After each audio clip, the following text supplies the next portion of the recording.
তাহলে সীতামা বলল, আর প্রভু আমার হরিণ ধরতে ছুটে গেল।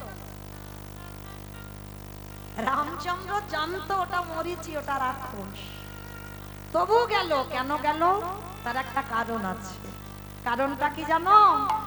ওই রামে যদি হরিণ ধরতে না যেত, তাহলে রাবণ কোনোদিনে সীতা চুরি করতে পারত না। সীতা যদি চুরি না হতো, লঙ্কাতে লক্ষ্মী প্রতিষ্ঠা হতো না। আর লঙ্কাতে লক্ষ্মী প্রতিষ্ঠা না হলে তুলসী বৃক্ষ হতো না। তুলসী বৃক্ষ না হলে, সেই তুলসী পাতা ভোগে না দিলে মহাপ্রসাদ হতো না।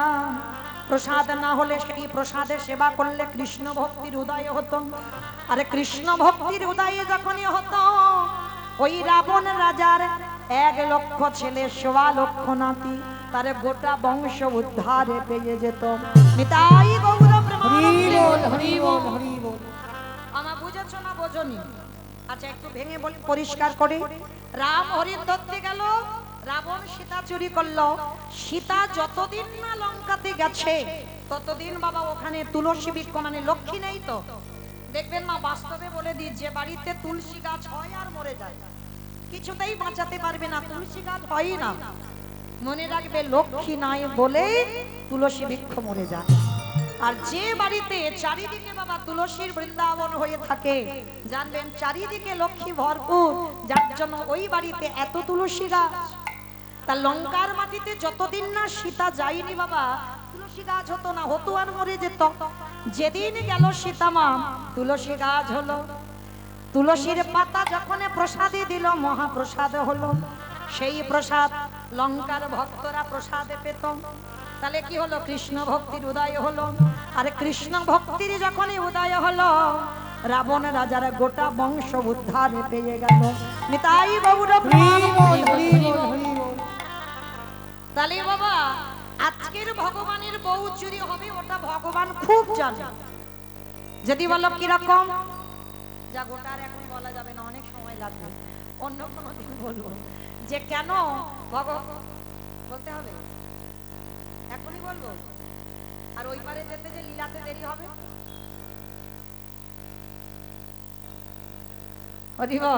আচ্ছা ঠিক আছে, একটু ছোট করে বলি, কেমন? কেন ভগবানের বউ চুরি হলো? রামচন্দ্র খুব জানতো, ভালো জানতো যে আমার বউ চুরি হবে। কারণ আগে থেকে বাবা কথাবার্তা হয়েছিল, সমস্ত কিছু একেবারে লেখাপড়া হয়ে আছে। কবে জানো? এই যে দেবর্ষি নারদ আর বৈকুণ্ঠপতি নারায়ণের দুইজন বড় ভক্ত আছে। একজন হচ্ছে দেবর্ষি নারদ, আর একজন হচ্ছে পর্বতমণি। এই দুইজনের মধ্যে বাবা দ্বন্দ্ব বেঁধেছিল। কিসের দ্বন্দ্ব? না, একজনকেই ভালোবেসে ফেলেছিল। মানে একটা মেয়েকে, অম্বর ঋষির কন্যা, আর ওই অম্বর ঋষির কন্যাকে ভালোবেসেছে দুজন। যে নারদ সিদ্ধান্ত নিয়েছিল কোনোদিন সংসার করবে না, তা অম্বর ঋষির মেয়েকে দেখে পছন্দ হয়ে গেল। আর যেদিন নারদের পছন্দ হয়েছে, আর সেই দিন পর্বতমণিরও পছন্দ হয়েছে। মানে একটা মেয়ে আর দুজন ভালোবাসে। এইবার কি গন্ডগোলটা হচ্ছে দেখো।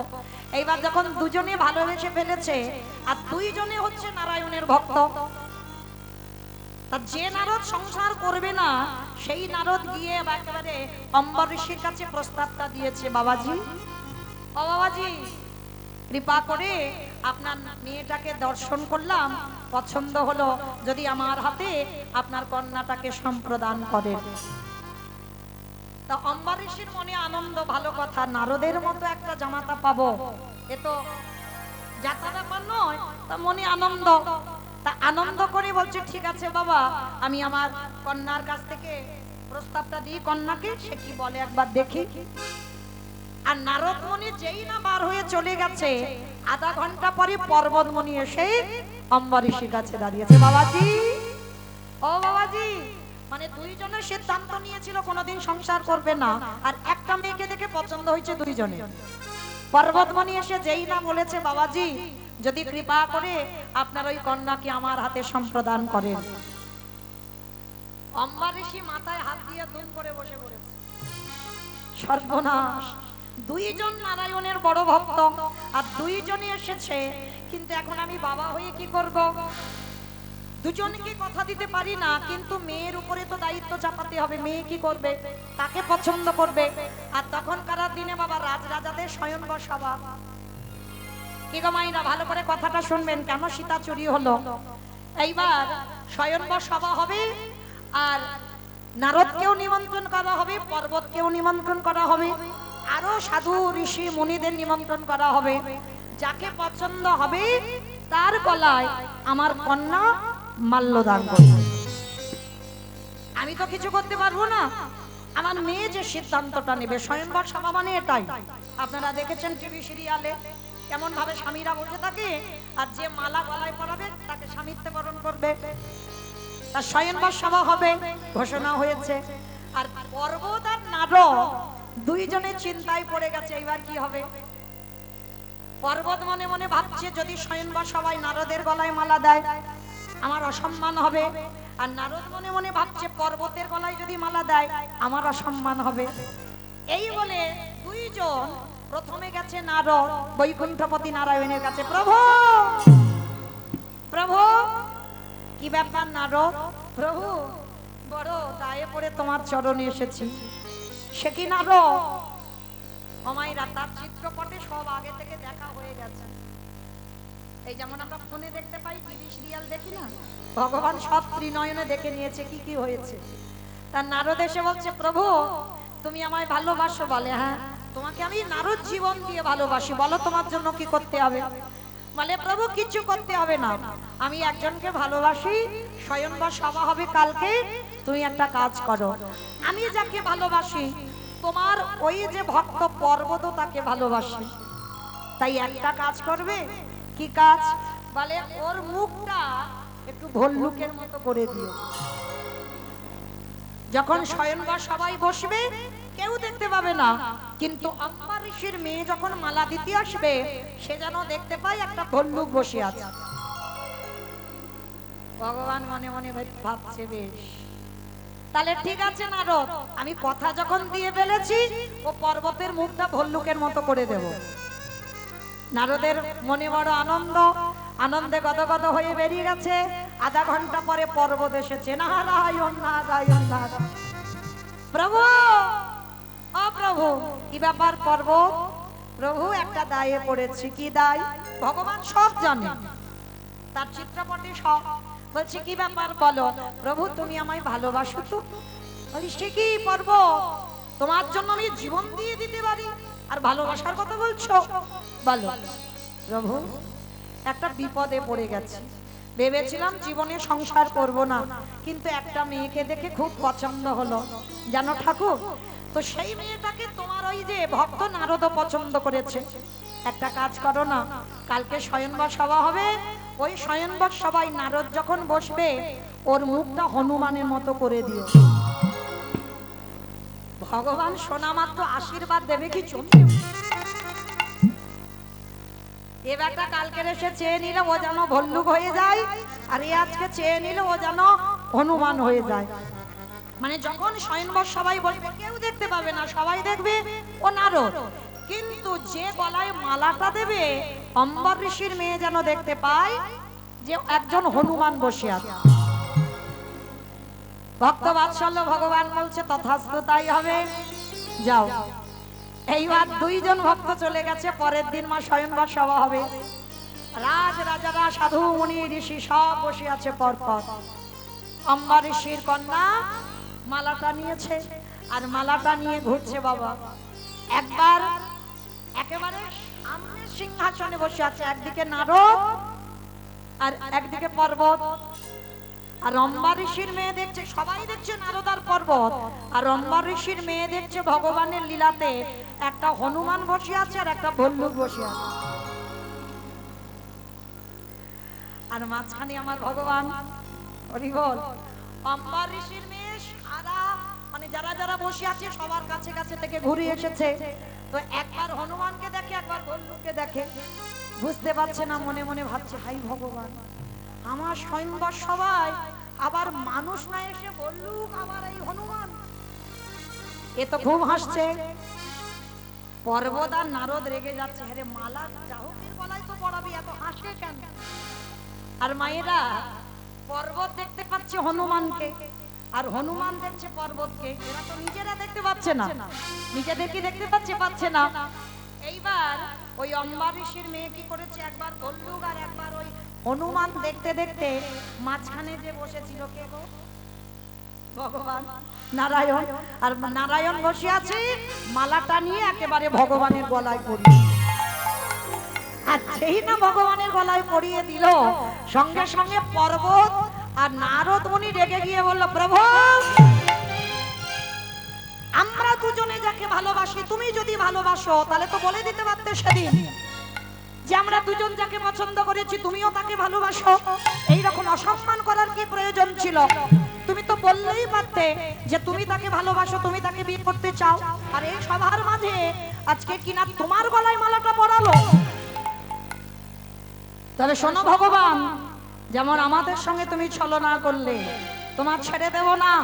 আজকের এই স্বয়ংবর সময় যেমন আমাদের বউ চুরি করলে, অভিশাপ দিলাম তুমি ভগবান হতে পারো, কোনো না কোনো জন্মে তোমারও এইভাবে তোমার বউ চুরি হবে হবে হবে। ভক্তবাৎসল্য ভগবান বললেন, তথাস্তু। আমি ভগবান বলে ছাড় নেই।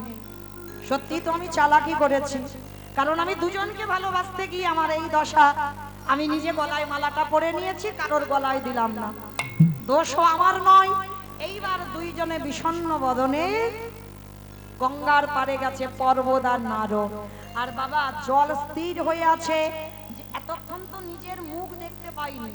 আর যেই না জলে নারদ মুখটা দেখেছে, দেখে না হনুমান।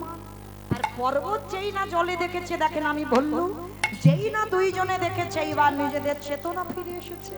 কারণ আমরা দুজনে তো ভগবানের কাছে চেয়েছি, তাই তো আজকের আমাদের এই দশা, না হলে তো হতো না। এইবার কান্নায় লুটিয়ে পড়লো, হে দয়াময়, কত বড় অপরাধ করে ফেলেছি। কারণ দোষ আমরা দুজনে করলাম, আর শেষে তোমাকে অভিশাপ দিয়ে দিলাম তোমার বউ চুরি হবে। ভগবান হেসে বলছে, আমি তো রাগ করিনি গো, আমি সুখ পেয়েছি। কেন জানো? আমার বউ চুরি হবে বটে, কিন্তু মনে রেখো হনুমান, মনে রেখো ভল্লুক, এই আমার বউ যখন চুরি হবে, তোমরা দুজনে না গেলে আমার বউ কোনদিন ওই লঙ্কা থেকে উদ্ধার হবে না। আমি এই আশীর্বাদ করে রাখলাম, কোনদিন লঙ্কা থেকে উদ্ধার হবে না। বলি এই আশীর্বাদ দিকে রাখলাম, কোনদিন লঙ্কা হতে উদ্ধার হবে না। বেশ, তাহলে মায়েরা ভগবান চুরি করলো, সেই রকমের সীতা চুরি হলো। আর সীতা মাকে উদ্ধার করবার জন্য কাদের সাহায্য নিয়েছিল ভগবান? হনুমান আর ভল্লুক। ওই দুইজনে ওরা সাগরের সেতু নির্মাণ করে লঙ্কা থেকে সীতা মাকে উদ্ধার করেছিল। তাহলে এমনি এমনি ভগবানের বহু চুরি হয়নি, সব আগে থেকে পরিকল্পনা রেডি হয়ে আছে। তোমরাও তৈরি হয়ে থেকো মা, কর্মফল। এই জগতে না অনেকে আছে না, কারোর ঘাড়ে চাপিয়ে দিচ্ছে, ঠাকুর আমার জীবনটা বরবাদ হয়ে গেল, ঠাকুর অমুকের জন্য আমার জীবনটা শেষ। জীবনে বলো না, তুমি যদি জীবনে কাউকে কষ্ট না দাও, তোমার জীবনে কষ্ট এলো কেন? ভগবান চুরি করিয়ে রেখেছিল, তাই তো চুরি হলো। তাহলে ভগবান নিজেকে ছেড়ে দিল না। বাবা আপনারা চিন্তা করে দেখেন, আপনারা আমরা তো তুচ্ছ, তাহলে কর্মফল ভোগ করতে হবে না? তাই প্রত্যেকের চরণ ধরে বলবো, বাবা যে যার কর্ম ঠিক করবেন, আর কর্মের শাস্তি কারোর উপরে চাপিয়ে দেবেন না। আর কোনোদিন কাউকে বলবেন না যে অমুকের জন্য আমার জীবনে এত কষ্ট। নিজে যদি মেনে নিতে পারেন তোমার কর্মের শাস্তি তুমি পাচ্ছ, তুমি কারোর জন্য শাস্তি পাচ্ছ না। তাহলে আজকে সেই রঘুপতি রামচন্দ্র রাবণকে বধ করেছিল। রাবণ তো বড় ভক্ত, আর রাবণকে মেরে আজকে ভগবান রামচন্দ্রের মাথা থেকে পায়ের নখ পর্যন্ত পাপীয় হয়ে গেল। আর সেই পাপ কবে ধৌত হলো? কৃষ্ণ অবতারে যুধিষ্ঠির রাজস্বই যুগে। অমাইরা যেখান থেকে ছিলাম আবার ঘুরে ফিরে সেখানে চলে এলাম, তো বুঝতে পারছো অসুবিধা হচ্ছে না তো? বেশ, তাহলে এই রাজস্বী যজ্ঞে ভগবান কৃষ্ণ দরজায় দাঁড়িয়েছে। অগ্নিদেব, পবনদেব, বরুণদেব, ইন্দ্র, ইন্দ্রাণী, ব্রহ্মা, সাবিত্রী, শিব, দুর্গা সব পরপর লাইন দিয়ে আছে। আর কৃষ্ণ একে একে পা ধোয়ায় আর যজ্ঞের ভিতরে ঢোকায়। জগজ্জননী মা দুর্গা বাবাকে ডাকছে, প্রাণনাথ, ও প্রাণনাথ। কি গো বসে বসে কি ভাবছো? এদিকে এসো। বলে পারু আমায় ডাকছিলে? বলে হ্যাঁ ডাকছি। তোমার কোনো চিন্তা ভাবনা নেই, সবার পা ধোয়া হয়ে গেল, চলো এবার কৃষ্ণ আমাদের পা দুটো ধোয়াবে, পা দুটো ধুইয়ে নি। বাবা ভোলানাথ বাবা ত্রিলোকের বড় বৈষ্ণব, ত্রিলোকের 12 জন বৈষ্ণবের মধ্যে বৈষ্ণবদের আচার্য। আচ্ছা মা, বৈষ্ণব চিনবে কি করে? দাদার সঙ্গে তিলক সেবা, গলায় তুলসীর মালা, শিখা রাখা থাকবে, গেরুয়া বসন, প্রসাদ ভোজি, বৈষ্ণব, তাই তো? আর এগুলো যদি হয়, আমার বাবা ভোলানাথের গলায় তো তুলসীর মালা নেই, আছে কি? বাবার দাদার সঙ্গে তিলক সেবা করাও নেই, আছে কি? নেই। তাহলে কিসের জন্য বাবা বৈষ্ণবদের আচার্য বলা হলো? সব থেকে বড় বৈষ্ণব কেন বলা হলো? কারণ একটা কথা মনে রাখতে হবে বাবা, বাবা ভোলানাথ আভরণে মানে সাজে বৈষ্ণব নয়। সাজে বৈষ্ণব হলে হবে না বাবা, আগে ভিতরটা বৈষ্ণবতা হতে হবে। ভিতরটা তৈরি করো। ত্রিনাদপি শুনিয়েছেন তরৌরিব সহিষ্ণু না অমানিনা মানদেন কীর্তনীয় সদা হরি।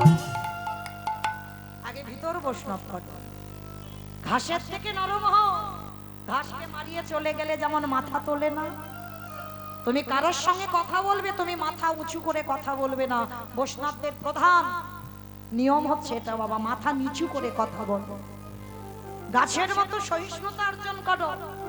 গাছ আমাদের অক্সিজেন দেয়, তথাপি বাবা আমরা ডালপালাগুলো ছিটে দিয়ে দিই। কিন্তু গাছ বলে না বর্ষার সময় আমার ছাতা ধরো, শীতের সময় আমার গায়ে কাঁথা দাও। গাছ কত সহিষ্ণুতা। বৈষ্ণব যে হবে বাবা, তার সহিষ্ণুতা অর্জন হতে হবে। অমানিনাকে মান দিতে জানতে হবে। সমাজ যাকে ভালোবাসবে না, সমাজ যাকে ছোট জাত বলবে, সমাজ যাকে ঘৃণার চোখে দেখবে, তুমি যদি বৈষ্ণব হও তাকে তোমাকে কোল দিতে হবে। যে লোক লজ্জার ভয়ে লোকে কি বলবে, সমাজ কি বলবে না, তুমি যদি বৈষ্ণব হও যাকে সম্মান দেখবে না, সমাজ দেখবে না, তাকে তুমি দেখবে, তবেই হবে তুমি বৈষ্ণব। অমানিনাকে মান দিতে জানতে হবে, তবেই কিঞ্চিত বৈষ্ণব হবার যোগ্যতা অর্জন করবে। আর বৈষ্ণব যে হবে সে বাবা ওই লোকালয়ে বসে বসে নাম জপ করবে না। যদি হতো তাহলে বাবা ভোলানাথ বেছে নিত না বাবা কেদারনাথ বদ্রীনাথ, একেবারে পাহাড়ের মাথায় নিরজন, মানে ঠান্ডায় জমে যাবে বরফে। কারণ বৈষ্ণব যদি হও তারা ঠান্ডার সময় যেমন, গরমের সময় যেমন, শীতের সময় যেমন একই রকম থাকে। ভক্তদের কোনোদিন বাবা খুব ঠান্ডা লাগে না, খুব গরমও লাগে না, তারা একই রকম থাকে। এইটা ভেবে রাখতে হবে। আমার বাবার কোনো অলংকার নেই। বৈষ্ণব যে হবে বাবা কোনো অলংকার থাকবে না। কেন জানো? সোনাতে অহংকার আসে। কি বাবা সোনাতে অহংকার আসে না? এই যে আমার গলায় তুলসীর মালাটা আছে, এইটা যদি আমার সোনার চেন হতো কি হতো? একটু মনে হতো না আমার দেখো আমার দেখো? এটা যদি সোনা হতো, এটা নয় তুলসী বলে, এটা যদি সোনা হতো মনের ভিতরে বাবা একটা অহংকার কাজ করতো। আমার গলায় এত মোটা চেন একটা, সব হাতে আঙুলে আংটি পড়া একটা মোটা সোনা বানানো শাখা, অহংকার আসবে না? আসবে। তুমি যতই বলো না কেন তোমার মধ্যে অহংকার আসবে না, আসতে হবে। সোনা মানে অহংকার। আর শুধু অহংকার নয় বাবা, সোনা এমন একটা জিনিস, সোনা পড়লে মানুষের মনে ভয় হয়। ভয় হয় না? এই যে আমি গান বাজনা করে যাচ্ছি, যদি রাস্তাঘাটে যাই আর গাড়িটার যদি সামনে এসে দাঁড়ায় একটা ভজালি নেই, বাবা গয়নাগাটি নিবি নে, কিন্তু গয়নাগাটি তো নেবে না, একেবারে প্রাণটা নিয়ে নেবে। তাহলে ভয়। কিন্তু এমন বস্তু ব্যবহার করো যেটাকে দেখলে সবাই সম্মান করে। ভয় তো দূরের কথা, অহংকার দূরের কথা। দেখবে বাবা, এটা আমি আমার অভিজ্ঞতা দিয়ে বলছি। এই যে তিলক সেবা করা ভক্তরা যারা থাকে না, অল্প বয়সের ছেলেরা তারা হেলায় হয়তো বলে, কিন্তু হেলায় হলেও দেখা মাত্র একবার বাবা পিছন থেকে বলে, হরে কৃষ্ণ মাতাজি ভালো আছো তো? হেলাই বলুক অবহেলাই বলুক, হরে কৃষ্ণ বললো তো।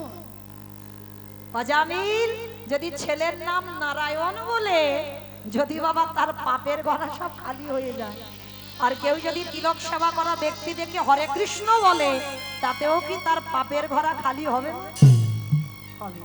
কেমন? তাহলে এইভাবে মনে রাখতে হবে, বৈষ্ণবে যে হবে তার আচরণটা ঠিক এমন হবে। পরম বৈষ্ণব বাবা ভোলানাথ, ভিতরটা বৈষ্ণব, আভরণটা বৈষ্ণব নয়। বাবা সবাইকে শিক্ষা দিলেন, যিনি বৈষ্ণবের আচার্য, বাইরে সাজের থেকে তুমি আগে ভিতরটা বৈষ্ণবতা অর্জন করো, তারপরে তুমি বাইরে সাজ প্রয়োজন। সাজ আমি সাজতে কিন্তু বারণ করিনি মা, একবার অপরাধ নিও না কেউ, আভরণ প্রয়োজন, কিন্তু তার আগে তোমার ভিতরটাও বৈষ্ণবতা অর্জন করা প্রয়োজন। তাই আজকের পরম বৈষ্ণব বাবা ভোলানাথ মা দুর্গাকে বলছে, পার্বতী তোমার মাথা ঠিক আছে তো? কৃষ্ণ পা ধোবাবি আর আমার পা দুটো বাড়িয়ে দেব, তোমার যদি ধোয়াবার ইচ্ছা হয় তো তুমি লাইনে দাঁড়াও, আমার পা আমার কৃষ্ণ ধোয়াতে পারবে না। আর এই কথা বলে বাবা মা কি করেছে জানো? মা তো লাইনে দাঁড়িয়ে আছে, আর বাবা কি করেছে? প্যান্ডেলের বাইরে চলে গেছে। বাবা তোমাদের এই প্যান্ডেল নয়, মহাভারতে যে যুধিষ্ঠির মহারাজ যজ্ঞ করছে ওই প্যান্ডেলের বাইরে। আর প্যান্ডেলের বাইরে গিয়ে বাবা মনে মনে চিন্তা করছে, কি করে কৃষ্ণের চোখে ধুলো দেব, কি করে ধুলো দেব, কি করে হ্যাঁ হয়েছে কমাইরা, এই আমার চোখে ধুলো দেওয়া যায় সোজা, মানে আমি উপরে দাঁড়িয়ে আছি। আপনারা কি বলেন? আমি উপরে দাঁড়িয়ে আছি তো, উপরে আছি তো, কিছু বোঝে না কীর্তন। আমি উপরে থাকবো কেন? তোমরা তো উপরে বসে আছো, আমি নিচুতে দাঁড়িয়ে আছি। প্রথমে বলে নিয়েছি বাবা এটা কীর্তন, উপর থেকে শুনলে হবে না, ভিতরে গিয়ে শোনে। চোখে যেটা দেখছো সেটা ঠিক নয়। আমি দাঁড়িয়ে আছি নিচুতে, আপনারা বসে আছেন উঁচুতে। নববিধা ভক্তিতে আগে বললেন শ্রবণ, পরে বলল কীর্তন। আগে আমাদের জায়গা নয়, আগে আপনাদের জায়গা। আপনারা উপরে, তারপরে কীর্তনিয়ারা। কোনোদিন মা বলবে না, কোনো কীর্তনিয়াকে বলবে না যে কীর্তনিয়ারা অনেক বড়, কীর্তনিয়ারা অনেক উপরে, কখনো নয়। আগে আপনারা, আগে শ্রবণ পরে কীর্তন। তাহলে আজকে আমি দাঁড়িয়ে দাঁড়িয়ে বাবা মোটামুটি সবাইকে দেখতে পাচ্ছি, কিন্তু আমার চোখে ধুলো দেওয়া যায়। কিন্তু এই যে যে বাটা বাঁকা করে, বাঁকা হাত, কালো শশী দাঁড়িয়ে আছে, আমার দেখতে ওইটুকু, কিন্তু বললেন ছাতা, ছাতা দেখেছ? খুলে দিলে বড় হয়ে যায় না, আর যখন গুছিয়ে নেবে ছোট হয়ে যাবে। তার দেখতে ওইটুকু, কিন্তু ওইটুকু তো নয়। ও চোখ চারদিকে ঘুরে ঘুরে বেড়াচ্ছে, কীর্তন আসরে কে কি করে দেখি। যেমন বাবা গৌতম মুনির স্ত্রী অহল্যার সতীত্ব নাশ করেছিল কে? দেবরাজ ইন্দ্র। আর নাশ করেছিল বলে গৌতম মুনি অভিশাপ দিল, তোর সর্বাঙ্গে হবে ভোগ চিহ্ন। আর সেটা কান্নাকাটি করার পর আশীর্বাদ দাঁড়ালো কি? সর্বাঙ্গে হবে 1000 চোখ। দেবরাজ ইন্দ্রের শরীরে 1000 চোখ, আর আমার ওই ছেলেটার শরীরে কটা চোখ?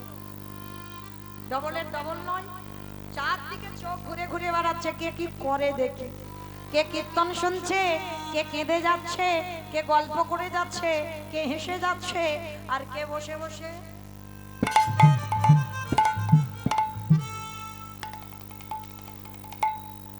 আমি দেখতে পাচ্ছি না, কিন্তু ওই ছেলেটা তো দেখতে পাচ্ছে পিছন থেকে।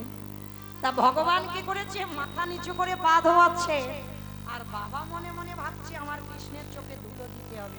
তাহলে কি করে ধুলো দেব? আর চিন্তা করতে করতে বাবা বাবা ভোলানাথ ধুম করে একটা কুকুর হয়ে। আর কুকুর হলো কেন? পৃথিবীতে যত পশু পাখি আছে বাবা, কুকুরের থেকে প্রভু ভক্ত আর কেউ হবে না। বৈষ্ণব ঠাকুর কুকুর হয়েছে প্রভু ভক্ত, আর কুকুর হয়ে মনে মনে চিন্তা করছে যাবো কোথা থেকে। বাবা এইদিকে তো প্যান্ডেল চারদিকে খোলা, আবার এদিকে খুলে দিতে হলো। কিন্তু রাজস্বয়ে যজ্ঞে বাবা এইরকম প্যান্ডেল নয়, একটা দরজা, সেই দরজায় কৃষ্ণ দাঁড়িয়ে আছে। মানে যদি ধুলো দিতে হয় কৃষ্ণের চোখে ধুলো দিতে হবে, আর যেতে গেলে কৃষ্ণের সামনে দিয়ে যেতে হবে। তা কি করবে ভগবান তো সব জানে, অন্তর্যামী, ভক্ত বাৎসল্য ভগবান। কি গো মায়েরা, আমরা এখানে অনেক অনেক মায়েরা আছি না, কত কত মানত করি, ঠাকুর আমার ছেলের চাকরি দাও, ঠাকুর আমার স্বামী যেন ভালো থাকে, ঠাকুর আমার বউ যেন ফিরে আসে, কত মানত করে না। কিন্তু মায়েরা মানত করতে লাগে না, কেন জানো? তার একটাই কারণ। কারণটা কি? ভগবান যদি অন্তর্যামী হয়, বিশ্বের স্রষ্টা মালিক হয়, তাহলে সেই ভগবান কি কিছু জানে না তোমার মনের ভিতরে কি কন্ডিশনটা হচ্ছে?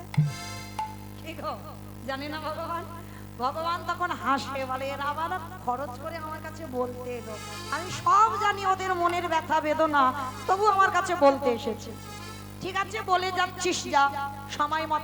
তবে একটা কথা বলে যাই বাবা, আমার কথা নয়, ভগবান বলছে কর্ম করে যা, ফলের আশা নয়। হ্যাঁ? আর যারা যারা ফলের আশা করে জীবনেও ফল পাবে না। ফলের আশা ছাড়া তোমাকে কৃষ্ণ ভালোবাসতে হবে, তবেই হবে ভালোবাসা বাবা। তো এইবার ভগবান কি করেছে, হেঁট হয়ে পা ধোয়াচ্ছে, আর পায়ের মাঝখান দুটো ফাঁকা মতো দেখেছে। আর বাবা ভোলানাথ পিছনে গিয়ে প্যান্ডেলের বাইরে গিয়ে কুকুর হয়েছে, আর কুকুর হয়ে সবে মাত্র কৃষ্ণের পায়ের তলায় মাথাটাকে, আর যেই না মাথাটা দিয়েছে, আমার কৃষ্ণ কি করেছে, দুটো হাঁটু নিয়ে একেবারে, এইবার দেখ কেমন লাগে। আর যেই না কানের কাছে চেপে ধরেছে বাবা, কুকুর কি করবে, কেউ কেউ করবে না, বারবার বলছে কৃষ্ণ ছেড়ে দে, কৃষ্ণ ছেড়ে দে, কৃষ্ণ ছেড়ে দে। বলে ছাড়বো বলে ধরি নাই। হে বৈষ্ণব গোসাই, হে বৈষ্ণবে গোসাই, তোমার মতো বৈষ্ণবের দুটো চরণ ধোবালে বোধহয় কম হতো, তাই তো কৃপা করে করুণা করে তুমি আমার জন্য আরো এক্সট্রা দুটো জুড়ে দিয়েছো। বুঝছো, বুঝতে পেরেছো? শিব ঠাকুরের কটা পা? কটা পা? দুটো পা। হ্যাঁ, কালকের আর আগের দিন যারা উপোস করেছো তারা জানো। তাহলে শিব ঠাকুরের দুটো পা, আর কুকুরের কটা পা? কুকুরের চারটে পা। ভগবান বলছে শোনো বৈষ্ণব, রাবণের মতো ভক্তকে মেরে আমার যে পাপটা হয়েছে না ত্রেতা যুগে, তোমার মতো বৈষ্ণবের দুটো পা ধোয়ালে বোধহয় জীবনে কম হতো। আর ওই জন্য তুমি কায়দা করে আমার জন্য এত এক্সট্রা দুটো জুড়েছ। এবারে দাহু দাওয়াত শত তুমি বাজাইয়ে দাও, বলে হে গৌর হরি বৈষ্ণবে গোসাই, দাও দাও চরণ বাড়াই দাও। বলি আরে তো চরণ ছাড়িব না রে, বলে দাও দাও চরণ বাড়াই দাও। বলি এই তো চরণ হৃদয়ে ভরলাম, বলে দাও দাও চরণ বাড়াই দাও। বলি এই তো চরণ হৃদয়ে ভরলাম। হরি বলি এই তো চরণ হৃদয়ে ভরলাম। চরণ বাড়াই দাও, দাও দাও চরণ বাড়াই দাও। আস্তে। এইবার ভগবান কি করেছে, মোটা দড়ি নিয়ে কুকুরটাকে আষ্টে পিষ্টে বেঁধেছে।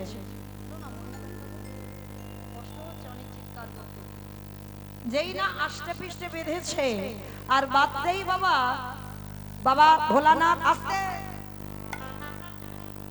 বাবা ভোলানাথ রূপী কুকুর কি করেছে জানো, ধোলায় গড়াগড়ি যায় আর কৃষ্ণ কৃষ্ণ বলে কাঁদে।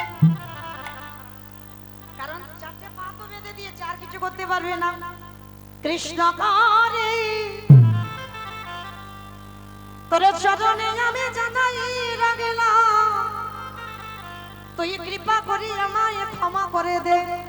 তোর সঙ্গে ছলনা করেছি, আজ জীবনে করব না, ক্ষমা করে দে। এই কান বলছি, এই নাক বলছি, জীবনে আর ভুলাম চু।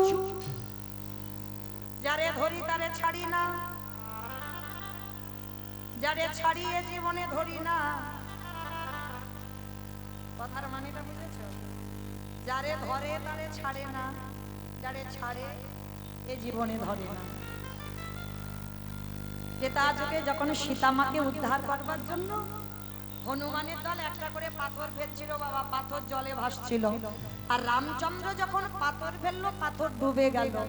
তত্ত্বটা আমরা কি বুঝলাম, সমাজে কি বুঝলাম না, হনুমান পাথর ফেলেছে তাতে রাম নাম লেখা আছে ওই জন্য ভেসেছে, আর রামচন্দ্র যে পাথর ফেলেছে তাতে রাম নাম লেখা নাই ওই জন্য ডুবেছে। কি গো মা, এটাই তো আমরা জানি, এটা আসল তত্ত্ব নয়। ভগবানে যাকে একেবারে ছেড়ে দেয় সে তো কোনোদিন মাথা তুলে দাঁড়াতে পারে না, সেই অতল সমুদ্রের মাঝে তলিয়ে যায়।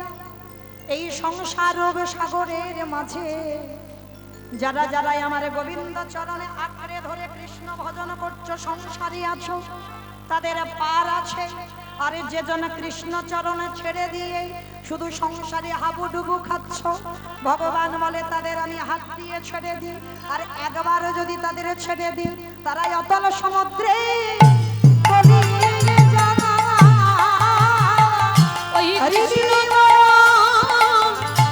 হারাইলে অতল সমুদ্রে তলিয়ে যায়। তাহলে মায়েরা আসল তত্ত্বটা কি বুঝলেন? ভগবান যাকে ছেড়ে দেয় সে আর মাথা তুলে দাঁড়ায়, সে একেবারে সমুদ্রে তলিয়ে যাবে না, এটাই বোঝাতে চাইলো ভগবান। আর আমি যাকে একবার ধরি তাকে জীবনে ছাড়ি না, আর আমি যারে ছেড়ে দিই কোটি জনম মাথা ঠুকলেও তাকে আর আমি আমার চরণে আশ্রয় দিই।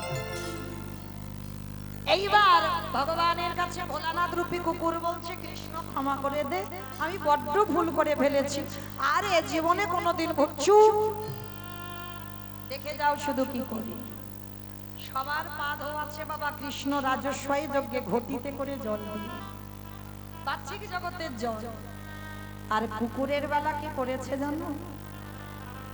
খালে বেড়ি নদী নালারে জলে নয়, আমারে কৃষ্ণ দয়াময় ওই কুকুরের চারটে চরণ বুকে ধরে ভগবানে কি করে জানো?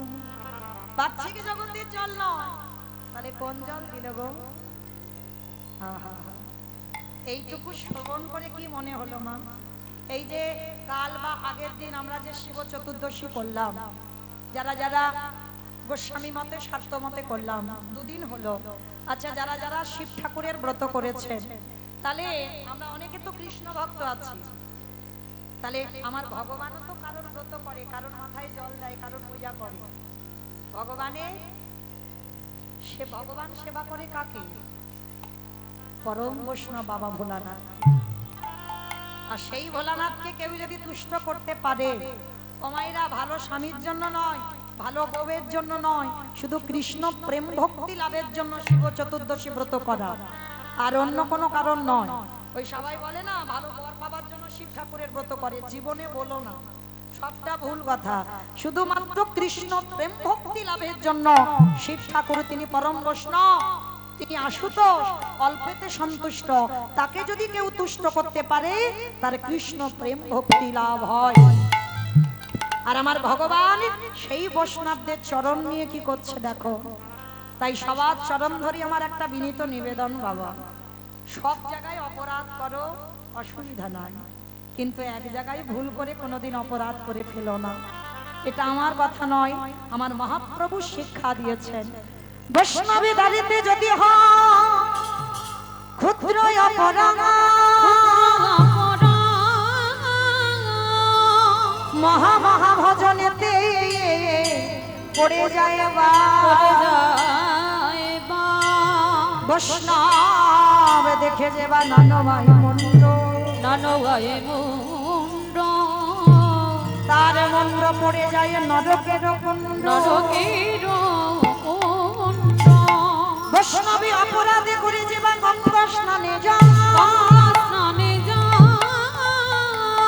পতিত পাবনী গঙ্গা, তারে দেখে দূরে সরে যায়।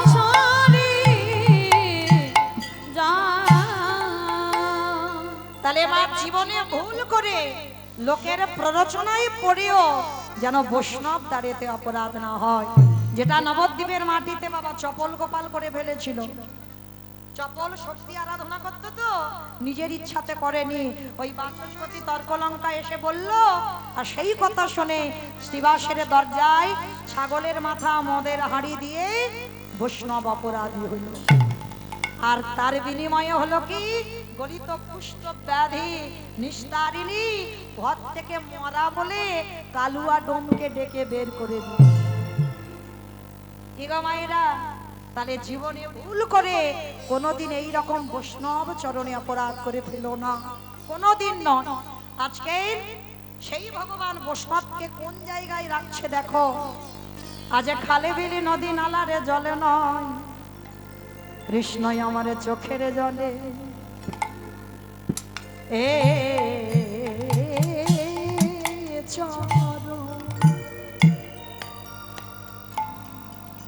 চরণ ধোবা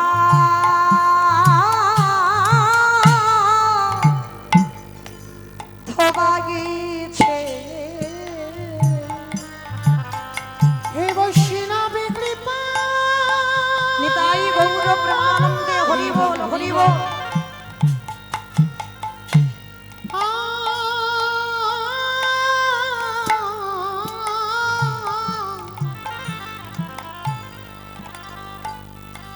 হে বৈষ্ণবে কৃপা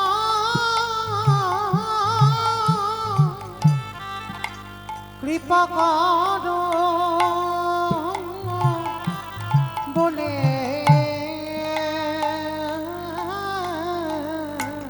আজ চোখের জলে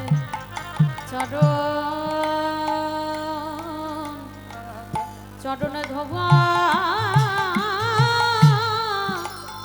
ধোয়াইছে।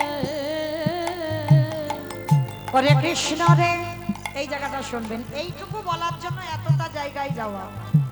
ভোলানাথ রূপী কুকুরে বলল, কৃষ্ণ রে, এই যে তোর চোখের জলে আমার চরণ ধমাইনি, চরণ ধোয়াইলি। ওরে কৃষ্ণ রে, ওরে কৃষ্ণ রে,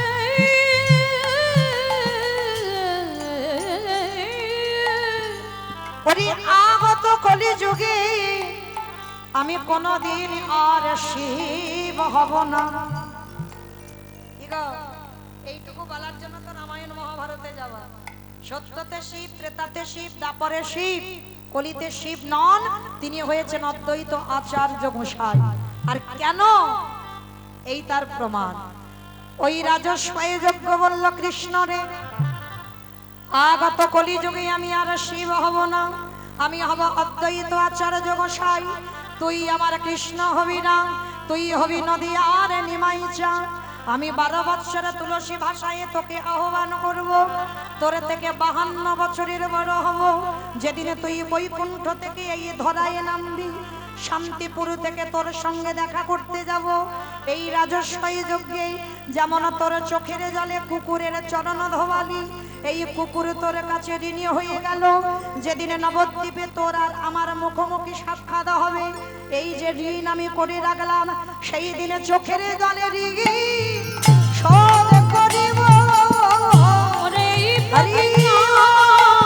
ওরে রাখলাম চোখের জলে চরণ ধোয়াইব। সেদিনে কেঁদে ঋণ শোধ করিব। আমি এই প্রতিজ্ঞা করে রাখলাম, আমি চরণ ছাড়াই আমার সেদিন করিবি না। এই প্রতিজ্ঞা করে রাখলাম। তোরে এই চরণে আমি আমার সব সপিলাম। আমার প্রাণ জীবন আমি ওই চরণে সবে সপিলাম, নিতাই গৌর আমি ওই চরণে সবে সপিলাম। আমার প্রাণ জীবন যৌবন আমি এমনি করে চরণ ধোয়াইব। মাইরা তাহলে পরিষ্কার বোঝা গেল তো। চলো এবার যাই। সেই চৈতন্য মহাপ্রভু নবদ্বীপে কি করছে? কেহ বলে পুরবেদী রাবণ বধিলা। কেহ বলে পুরবিতি। ও মাইরা, এগুলো আমার কোনো বাঁধানো গান নয়। বৈষ্ণব পদাবলী মহাজনী পদাবলী, তাহলে পদাবলী শ্রবণ করলেই এটাও ভজন, এটাও সাধনা। তাহলে যখন সবাই আমরা ভজন করতে বসেছি, ওই একটু উলুধ্বনি দেন। কেহ বলে পুরবীতি রাবণ বধিলা, কেহ বলে পুরাবেতে আমারে গোনারি গোনা গোনা গোনা গোনারি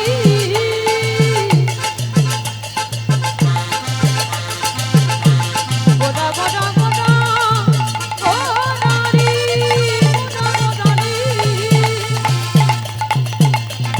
ওই নদী আর চা নিতাই গৌর প্রেমানন্দে হরি বল। আমার আমার আমি ওরা হরি কেহ বলে পুরাবিতে রাবণ বধিলা, অগোলকের বৈভব লীলা প্রকাশ করিলা, এই গোলকের বৈভব লীলা প্রকাশ করিলা ওই গোলকের বৈভব লীলা প্রকাশ করিলা। শ্রী রাধারে ভাবে এবে গৌরায় অবতারা, রাধারে ভাবে রে গোটা গাবতা হরি শ্রী রাধারে ভাবিয়ে বেগোদায়বতা, ওই রাধারে ভাবে রে গোটা গাবতা ওগো হরে কৃষ্ণ নামে গৌ করিলা প্রচারা, ওই হরে কৃষ্ণ নাম গো করিলা তোতা ওই হরে কৃষ্ণ নামে গৌরী কমলা প্রচার। এইবারে লীলা প্রকাশ হলো, এইবারে লীলা প্রকাশ হলো এইবারে লীলা প্রকাশ হলো, এইবারে লীলা প্রকাশ হলো গোলকের বৈভব লীলা প্রকাশ করিলা, ওই গোলকের বৈভব লীলা প্রকাশ করিলা ওই গোলকের বৈভব লীলা প্রকাশ করিলা। বাসুদেব ঘোষ কহে করি জোড়হা, করি জোড়হা ওগো যে গো সেই কৃষ্ণ সেই তো জগন্নাথ, অবশ্যই তো জগন্নাথ আহা বাসুদেব সে কহে এইবারে লীলা প্রকাশে হলো বাসুদেব।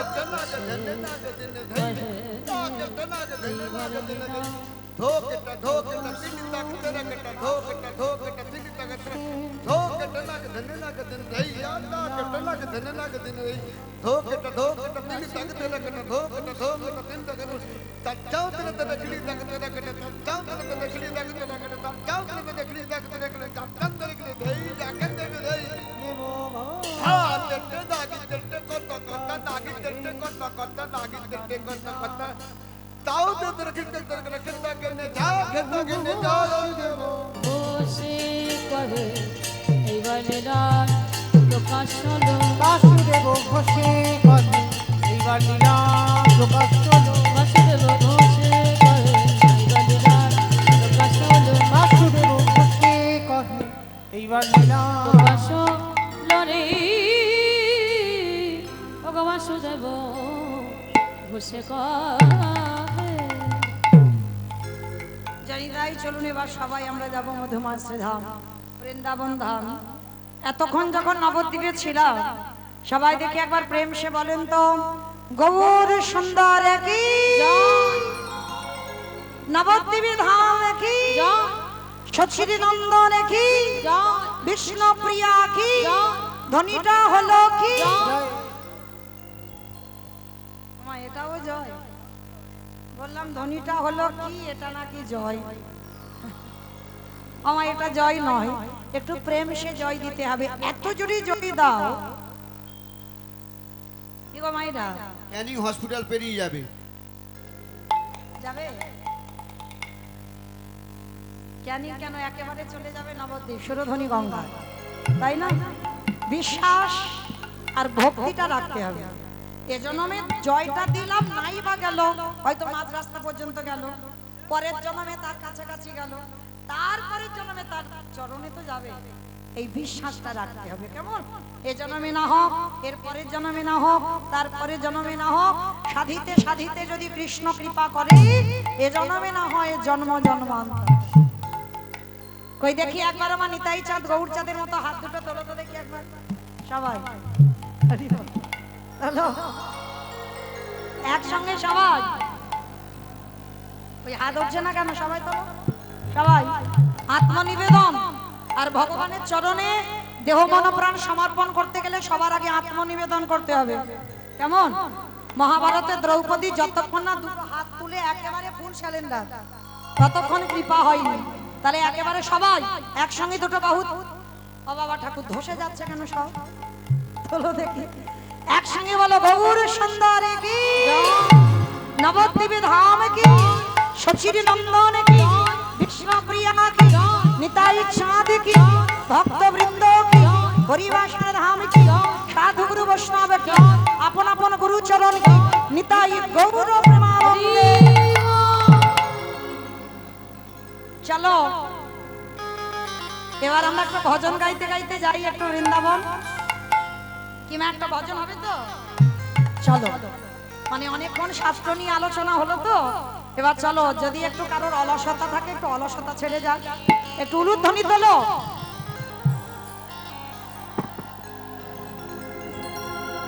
রাখালি রাজা বলে দিলি কোথায় বৃন্দাবন,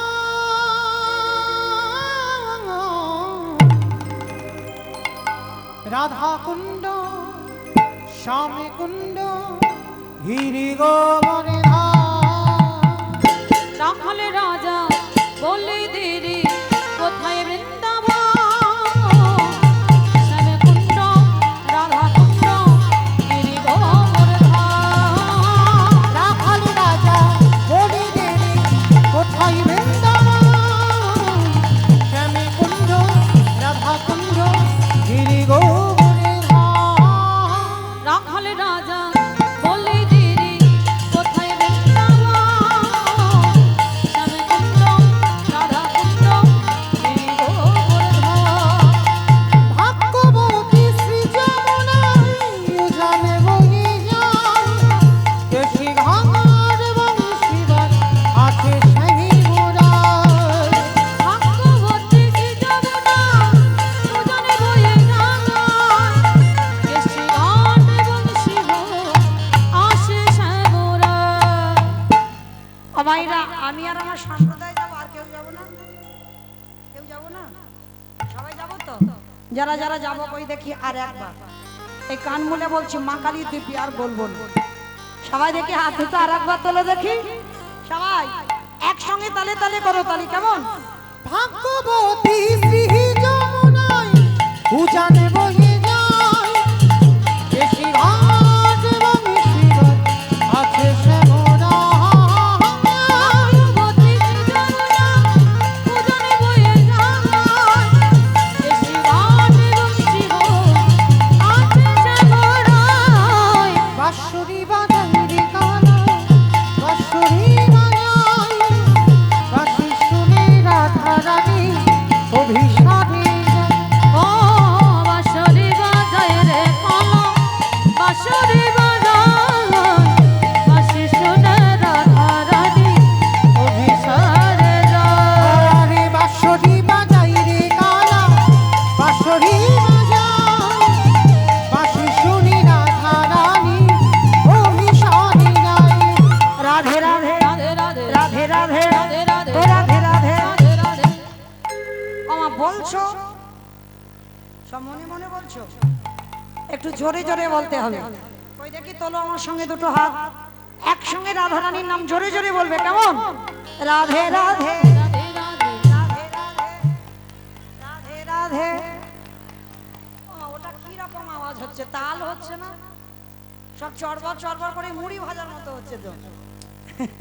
কীর্তনে একটা তাল থাকতে হবে তো, যে তালি আছে সে তো বেতালি হয়ে যাবে, মানে আমি তো বেতাল হয়ে যাব। তাহলে দেখি একসঙ্গে সবাই আমার সঙ্গে সঙ্গ দিয়ে বলবে, কেন আমার মতো করে, কেমন? রাধে রাধে রাধে রাধে राधे राधे वृंदावन में गोवर्धन में निधोवन में ताल वन में तमल वन में ऊंचा गांव में बरसाना में राधा कुंड में श्याम कुंड में हरिद्वार में झट से बोलो हिट से बोलो पाके बिहारी রাখালি রাজা বলে মেরে কোথায় বৃন্দাবন রাধা কুণ্ড গিরি গৌরে ধাম রাধা কুণ্ড শ্যাম কুণ্ড গিরি গোবর্ধন। प्रेम से बोलो राधा रानी की। हमारा जय হলো ঠিক কি গো, এখনো তো দুটো কীর্তনিয়া আছে, আমি তো প্রথম, এখনো দুটো গান গাইবে, শুনতে হবে। হ্যাঁ, তাহলে মাইরা এই ধনিটা হলো না, এই জায়গাটার নাম জানো কি? এদিয়া, এদিয়া তো। আচ্ছা, তোমাদের এখানে শাশুড়ি বৌমাতে ঝগড়া হয় না? খুব হয়? বাহ। আচ্ছা, ওই শাশুড়ি বৌমাতে ঝগড়া হলে যেমন গলার আওয়াজটা বের হয়, ওই আওয়াজটা একটু বের করে তো দেখি। হবে না? কেন হবে না? তখন যদি ভাসুর শ্বশুর থাকলে লজ্জা করে না, আমার উলু দিলে কম হবে, জয় দিতে হবে, কেমন? বলে রাধা রানী কি। কে বলেছে ঝগড়া হয় না? তাহলে ঝগড়া হয়। বৃন্দাবনেশ্বরী কি, যমুনা মাইয়া কি, নন্দ গাঁव की, ऊंचा गाँव की, बरसानाव की, भक्तवृंद की, परिवार धाम की, साधु गुरु वैष्णव की, अपन अपन गुरु चरण की, निताई गौर प्रेमामृते। পৌঁছালাম সবাই আমরা মধুমাস ধাম, বৃন্দাবন ধাম। তো আজকে মাইরা আমার 9টা পর্যন্ত আয়ু, আর 1টা ঘন্টা বাকি, আর 1টা ঘন্টা নিয়ে আমরা আলোচনা করব এই যাদের পথ আমরা অবলম্বন করে বাবা আগিয়ে যাচ্ছি, আমরা ভজন পথে যাদের পথ অবলম্বন করছি, যারা এখানে সাধুগুরু বৈষ্ণব ঠাকুর বসেছেন, অবশ্যই করে 6 জনার নাম তাদের মুখস্থ রাখতে হবে বাবা। ভজন পথে নামতে গেলে 6 জনার নাম মনে রাখতে হবে। সেই 6 জনকে শিরব সনাতন ভট্ট রঘুনাথ, শ্রীজীব গোপাল ভট্ট দাস রঘুনাথ, এই 6 গোসাইয়ের পরিচরণ বন্দ, যাহা হইতে বিঘ্ন নাশী অভীষ্ট পুরা। এই 6 গোসাই যাবে ব্রজে কৈলাবা, রাধা কৃষ্ণের নিত্য লীলা করিলা প্রকাশ। ও মাইরা, এই যে 6 জনার নাম বললাম, শিরব সনাতন ভট্ট রঘুনাথ, শ্রীজীব গোপাল ভট্ট দাস রঘুনাথ, এই 6 জনার মধ্যে আজকের একটা গোস্বামীর কথা আলোচনা করব, যে গোস্বামীর নাম হচ্ছে রঘুনাথ দাস গোস্বামী। আজকের আস্বাদন হবে রঘুনাথ দাসের বৈরাগ্য। এই রঘুনাথ দাসের বাড়ি কোথায়? হুগলি জেলায়। অমাইরা, যেহেতু আর 1টা ঘন্টা, একটু মন প্রাণ দিয়ে শ্রবণ করবেন, কেমন? এতক্ষণ যেমন ছিলেন ঠিক সেইভাবে শ্রবণ করবেন। খুব ভালো ভক্ত পেয়েছি। এই যে সন্ধ্যাবেলায় একটু গন্ডগোলে ভক্ত হয়, কিন্তু এখানে পাইনি মা, খুব শান্ত ভক্ত। তো আর 1টা ঘন্টা যেহেতু বাকি, এই সময়টুকু একটু শান্তভাবে থাকবেন, কেমন? এই হুগলি জেলার মাটিটা বড় ধন্যাতি ধন্য মাটি বাবা। হুগলি জেলাতে আছে বাবা তারকেশ্বরের মন্দির, হুগলি জেলাতে আছে বাবা এই মহাপ্রভুর একজন পার্ষদ, যার নাম হচ্ছে অভিরাম ঠাকুর। হুগলি জেলায় খানাকুল কৃষ্ণনগর জায়গা, মানে নদিয়া কৃষ্ণনগর নয়, হুগলিতে কৃষ্ণনগর আছে। ওই কৃষ্ণনগরে অভিরাম ঠাকুরের শ্রীপাদ। আবার আজকের এই হুগলি জেলায় আদি সপ্তগ্রাম, আর আদি সপ্তগ্রামে জমিদারের ছেলে গোবর্ধন দাস আর হিরণ্য দাস। এই গোবর্ধন দাস আর হিরণ্য দাস বাবা এরা ভাই ভাই, কিন্তু গোবর্ধন দাস বিয়ে করেছে কিন্তু হিরণ্য দাস বিয়ে করে। কিন্তু যেমন এই রামের কথা বললে বাবা লক্ষণের কথা এসে যায়, ঠিক ওই রকম গোবর্ধনের কথা বললে হিরণ্যের কথা এসে যায়। আর এরা এতটা জমিদার ছিল, এদের জমিদারির আয় কত জানো? মাসে 12 লক্ষ স্বর্ণ মুদ্রা। কি গো মায়েরা, তোমরা আমরা কতটা বড় লোক? হিরণ্য দাস আর গোবর্ধন দাসের আয় মাসে 12 লক্ষ স্বর্ণ মুদ্রা। আর এরা শুধু সরকারকে মানে নবাবকে কর দিত প্রতি মাসে 8 লক্ষ স্বর্ণ মুদ্রা। মানে কত বড় জমিদার। আজকে সেই জমিদার বাড়িতে জন্ম নিয়েছিল বাবা গোবর্ধন দাসের ঔরসে আমার রঘুনাথ দাস। তবে এই রঘুনাথ দাস অনেক সাধনার সন্তান। আস্তে মা কথা নয়, একটা কথা বলি, হাজার জায়গায় মানত করেও যদি একটা পুত্র সন্তান না পান, আমি এই হরিবাসরে দাঁড়িয়ে একটা জায়গার নাম বলে দেব, চলে যাবে। আমার বিশ্বাস সেখানে গেলে পেয়ে যাবেন একটা পুত্র সন্তান, বংশে একটা প্রদীপ। হাজার ডাক্তার বৈদ্য কবিরাজ সমস্ত কিছু করছেন, পাচ্ছেন না। একটা জায়গায় গেলে পাবেন, কোথায়? উত্তরপ্রদেশ, যেটা হলো রাধা কুণ্ডের তীর। অনেকে জানেন এখানে সাধুগুরু বৈষ্ণবরা আছেন, ভক্তরা আছেন। দুর্গাপূজার পরে হয় বাবা বগুলা অষ্টমী।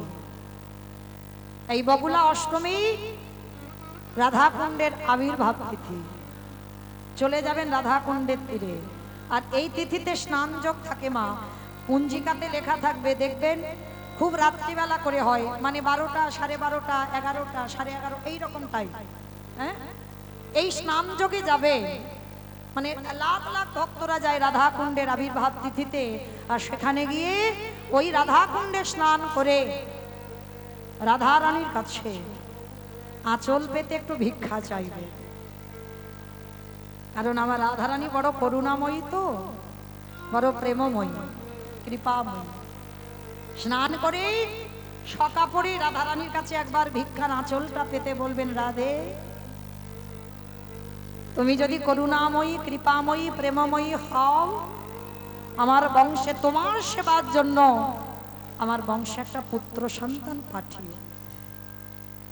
বিশ্বাস যদি থাকে বাবা, ওই যে বললাম বিশ্বাসে মিলায় বস্তু তর্কে বহুদূর। ভক্তি আর বিশ্বাসটা নিয়ে যদি রাধারানীর কাছে কাঁদতে পারে, কেউ যদি আমার কৃষ্ণ চরণ ধরে বাবা, তার বিচার হয়। এইটা শুনে রাখেন, খুব দামি কথা। কৃষ্ণকে ভালোবাসলে বিচার হবে। চিত্রগুপ্ত বিচিত্রগুপ্তকে ডেকে বলবে, খাতাটা দেখো তো ভক্ত ধরাই কি করেছে। খাতা দেখে দেখবে কি কি করেছে পাপ, বিচার হবে সেই অনুযায়ী। কিন্তু কেউ যদি বাবা রাধা চরণের দাস হয়, সারাদিন যদি হারাই হারাই হারাধে হারাধে বলে কাঁদতে পারে, তার বিচার হয় না। রাধারানী তাকে চরণে ঠাঁই দিয়ে দেয়, সরাসরি রাধারানী তাকে কৃপা করে দেয়, তার কোনো বিচার হবে না। চিত্রগুপ্তকে দেখে বলবে না, খাতা খোলো দেখো ভক্ত কি করেছে, ওটা আমার গোবিন্দ করে, ওটা আমার রাধারানীর বিচার নয়। তাই রাধারানীর কাছে যাবেন। আর এই রাধারানীর কাছে গিয়ে মানত করেছিল গোবর্ধন দাস। তাই সেই গোবর্ধন দাস পেয়েছিল একটা হরিবালা ছেলে, যার নাম হচ্ছে রঘুনাথ দাস। কিন্তু রঘুনাথ দাস এলো বটে মা, জন্মাবার পর থেকে বাবা তার হৃদয়ে বৈরাগ্য ভাব। হরি বল। বাবা ঠাকুর বৈরাগ্য মানে কি, এই জায়গাটা খুব মন দিয়ে শুনবেন। বৈরাগ্য মানে কি? বৈরাগ্য মানে আমরা সচরাচর মায়েরা বুঝবো কি, সংসার ধর্ম ত্যাগ করে চলে যাওয়া। এটা তো বৈরাগ্য না।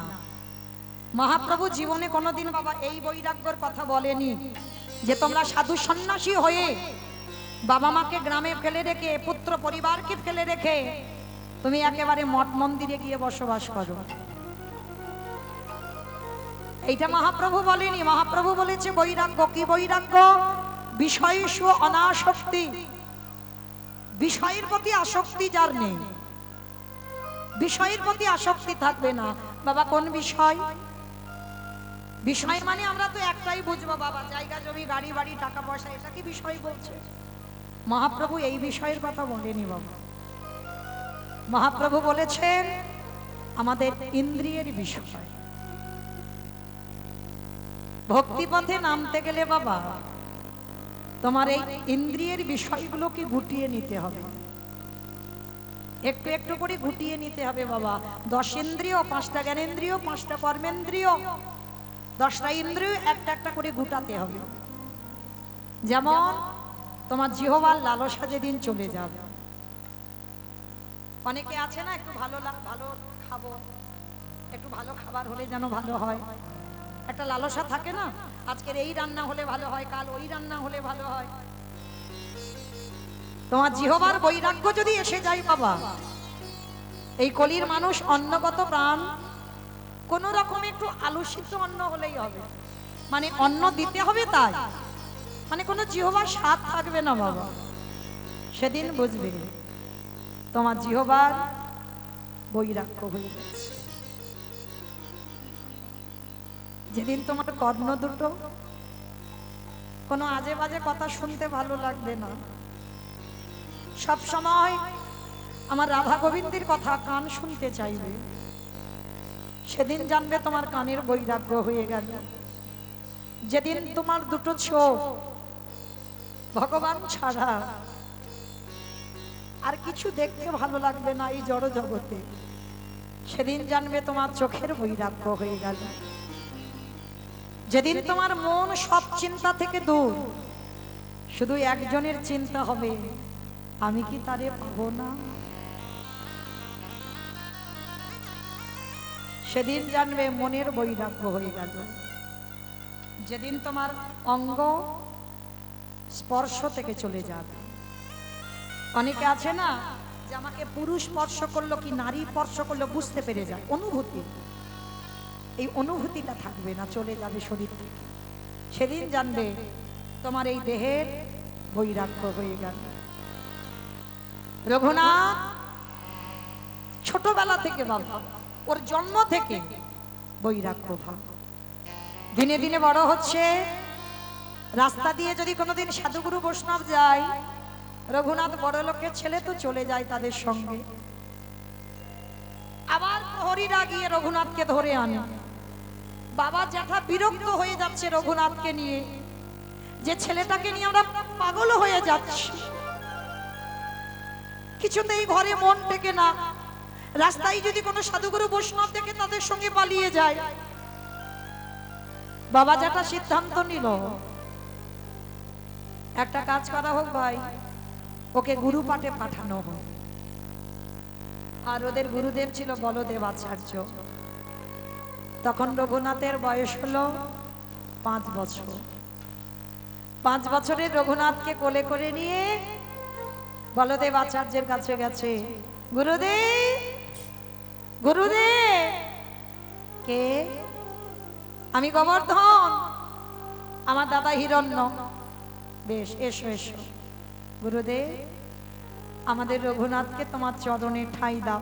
অসম্ভব, ও বড় লোকের ছেলে, আর বড় লোকেদের ছেলেরা একটু খামখেয়ালি হয় বাবা, তুমি আমাকে ক্ষমা করো, ওকে আমি আশ্রয় দিতে পারবো না। গোবর্ধন আর হিরণ্য বলে উঠলেন, গুরুদেব আপনি জানেন না আমাদের রঘুনাথের চরিত্র, একটু আশ্রয় দেন, 2 দিন দেখেন, আর 2 দিন দেখে যদি মনে করেন ও আশ্রমে থাকার উপযুক্ত নয়, তাহলে আমাদের খবর দেবেন, আমি নিয়ে চলে যাব। ঠিক আছে, যখন বলছো 2 দিন আশ্রয় দিলাম।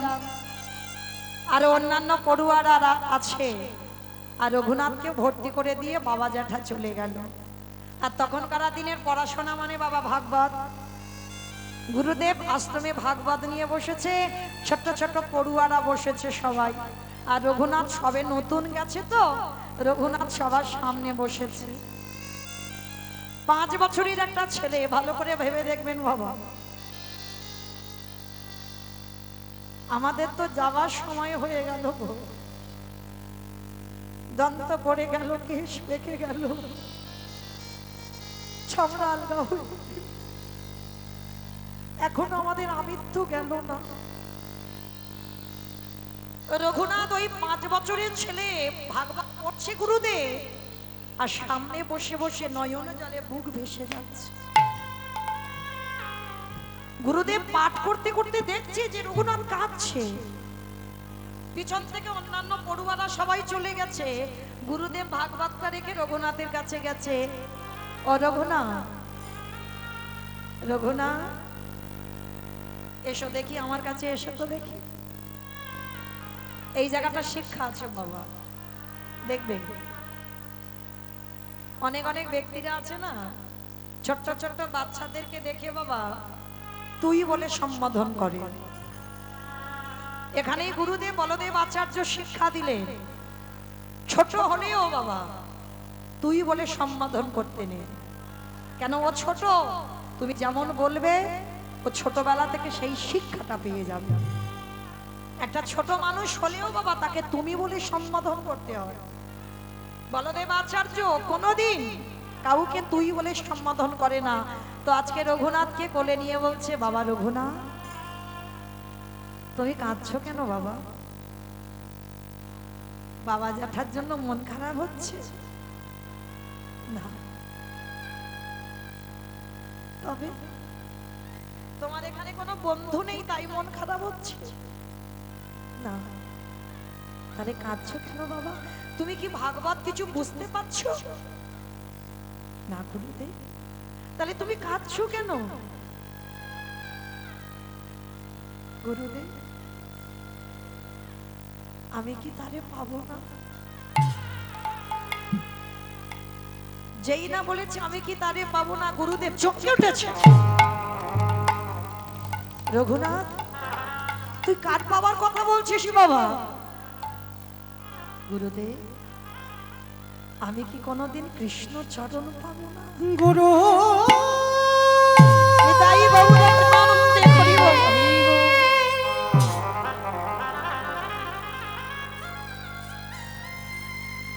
একেবারে বলে দাও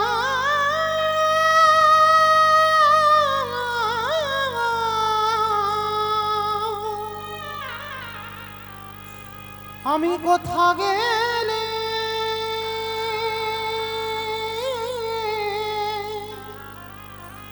আমার কৃষ্ণ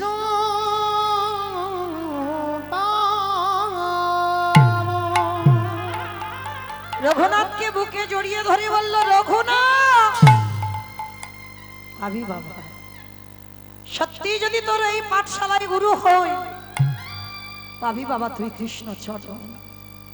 পাবো পাবো গুরুদেব, আমি কৃষ্ণ কৃপা। ইতিমধ্যে বাবা নামাচার্য হরিদাস ঠাকুর বেনাপুলের জঙ্গলে লক্ষ হীরাকে উদ্ধার করে বলদেব আচার্যের আশ্রমে এসেছে। আর যেই না বলদেব আচার্যের আশ্রমে এলো না, অন্যান্য পড়ুয়ারা সব পঞ্চাঙ্গ প্রণাম, আর রঘুনাথ একেবারে শুয়ে পড়ে দণ্ডবত প্রণাম।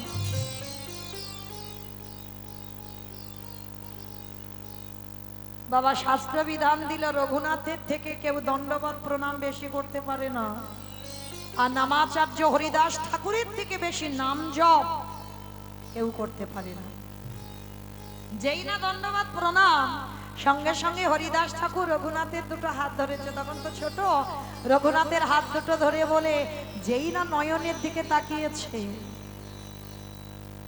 আচ্ছা বাবা ভক্ত চিনবে কি করে? আমার ভক্ত চিনবে কি করে? গলায় তুলসীর মালা দেখলে না? তাহলে দাদার সঙ্গে তিলক সেবা দেখলে ভক্ত চিনবে কি করে?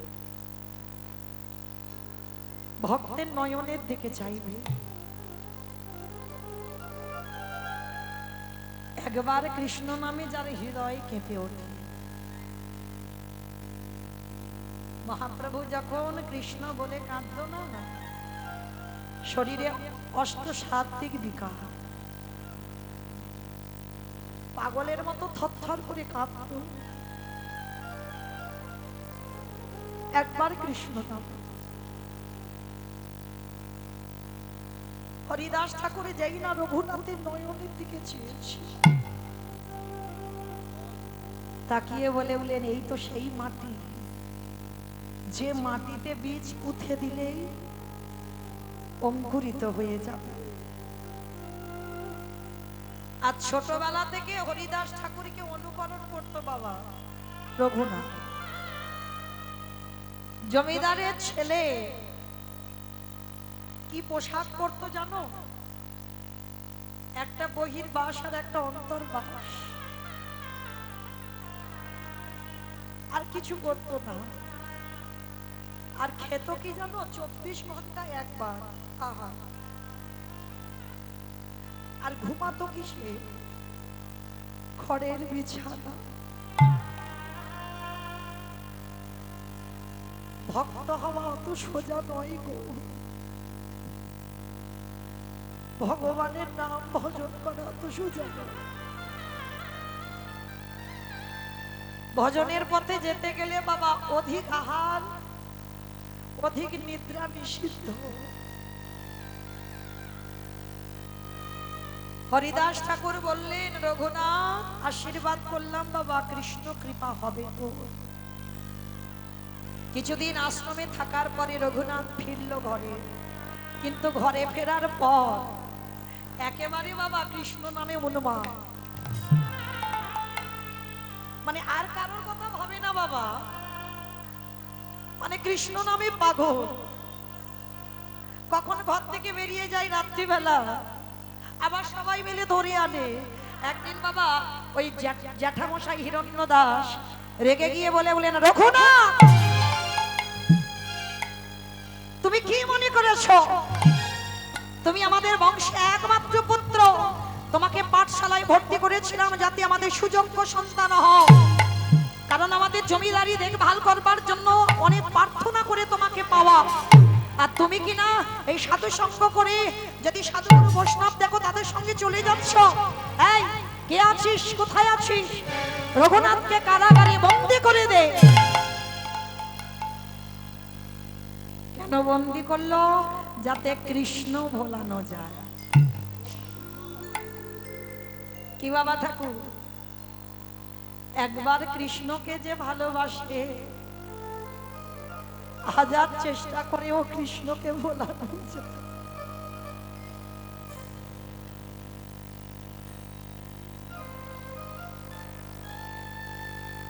হাজার চেষ্টা করেও পারবে না কৃষ্ণ ভোলাতে।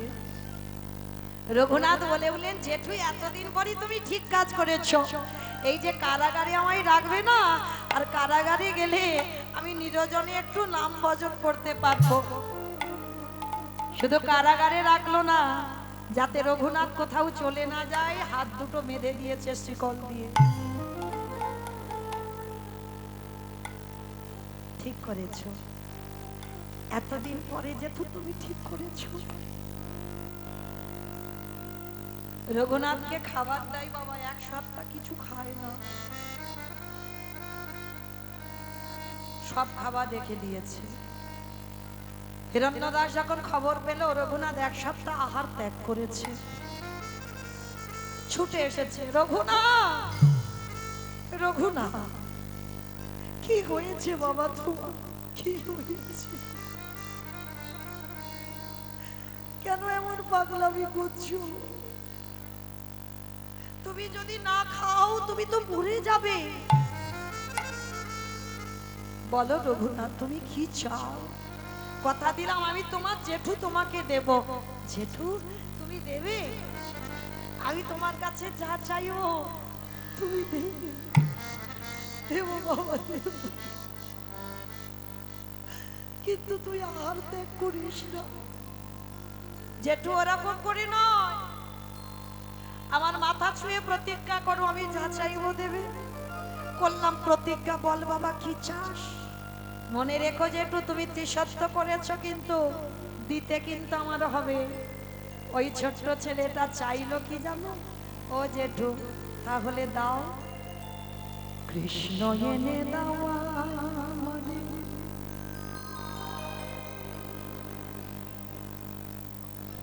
কৃষ্ণ এনে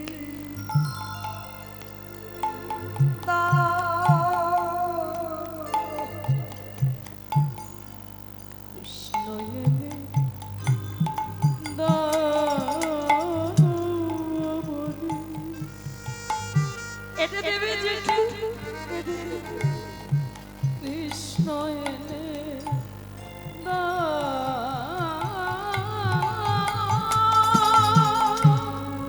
কৃষ্ণ ছাড়া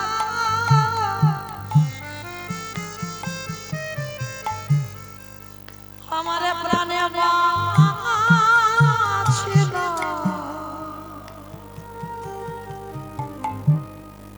কৃষ্ণ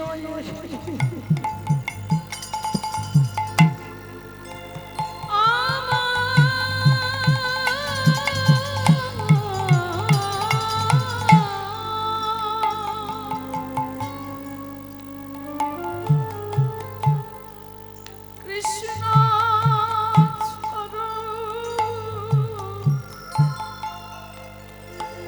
প্রাণে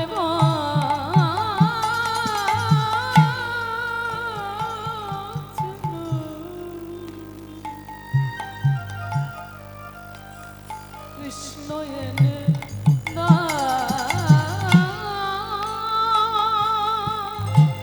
এরা কেউ বোঝে না আমার মনের কথা।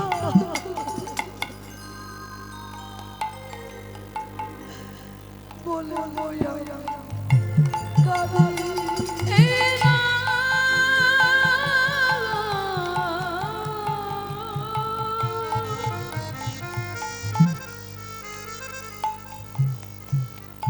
এরা কেউ বোঝে না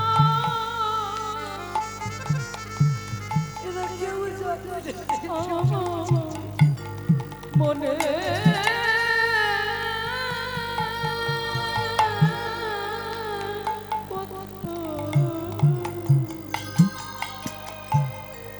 বলবো আমি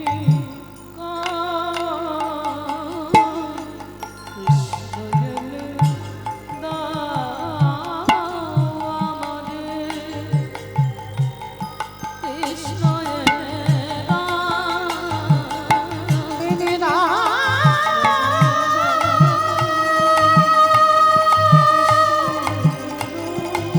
কৃষ্ণ এনে দাও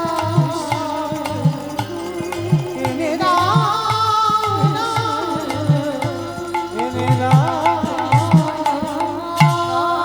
আমার রঘুনাথ রে, ওরে রঘুনাথ রে। কৃষ্ণ বলে কাঁদলে কৃষ্ণ পাওয়া যায় না। যায় না। ওরে কাঁদতে যদি হয় গৌরে বলে না, কেন জানিস ওরে রঘুনা রাধা কৃষ্ণ একই আত্মা দুই দেহ ধরি। দেহধারী। অনন্ত বিলাসী রস আস্বাদন করি। করি। এই দুই ভাবে চৈতন্য চৈতন্য গোসাই। ভাব রস আস্বাদিতে দোহে কঠোর। গুরুদেব এসে বলছে রঘুনাথ সারা জীবন কৃষ্ণ বলে কাঁদতে পাবি না, কাঁদতে যদি হয় গৌর বলে কাঁদ। সেই রাধা কৃষ্ণ গৌর হয়ে এসেছে কোথায়? নবদ্বীপের মাটিতে। হিরণ্য দাস আর গোবর্ধন দাস রঘুনাথকে নিয়ে ছুটে গেল নবদ্বীপ। আরে নবদ্বীপে গিয়ে খবরে পেল আমার নদী আর চাঁদনি মা ওগো নদী গাছে রে 24 বছর বয়সে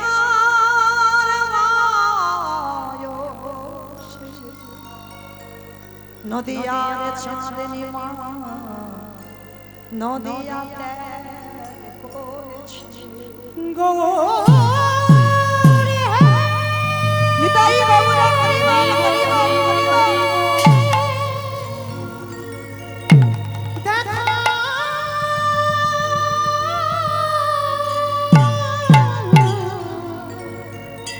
দেখা